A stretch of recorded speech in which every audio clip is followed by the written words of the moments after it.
Hello my dear viewers. Today I will show you how I crocheted such a pillowcase for a pillow. My friends, I ask you put likes to this video, subscribe to my channel and leave a comment. It's very important for me. Girls, pay attention as you knit this pattern. It will look crumpled. Don't pay attention to that. This pattern, after it's finished, will need to be ironed with an iron. And everything will be fine. I don't know how to iron well yet, so my mom will help me. And if you know how, you can iron this pattern right now. But look how beautiful it is. To make this pattern, first we need to knit a circle. For the circle I chose a pink color of yarn. I think I made a mistake with the color of yarn, as this pink is not very visible. However, I'm sure you will choose a better yarn color than I did.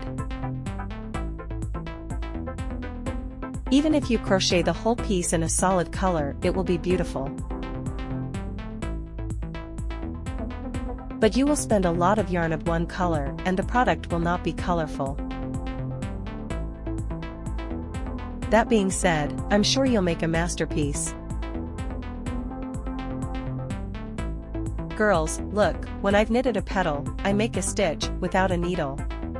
And then I do an overlapping stitch. Then I do 6 stitches, 3 air loops, and 6 stitches. And you'll have a petal like this.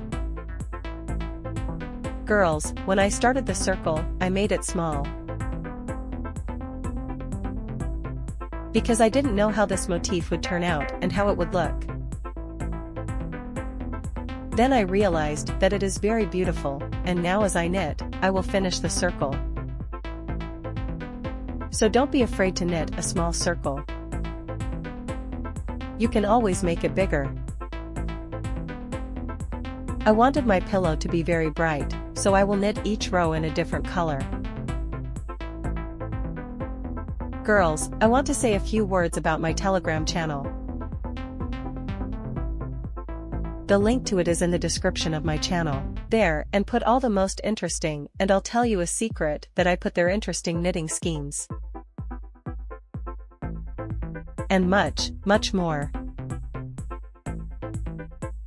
Well, that's it, guys. I'm done. Give me some likes, subscribe to my channel. Knit this wonderful pattern. Bye bye.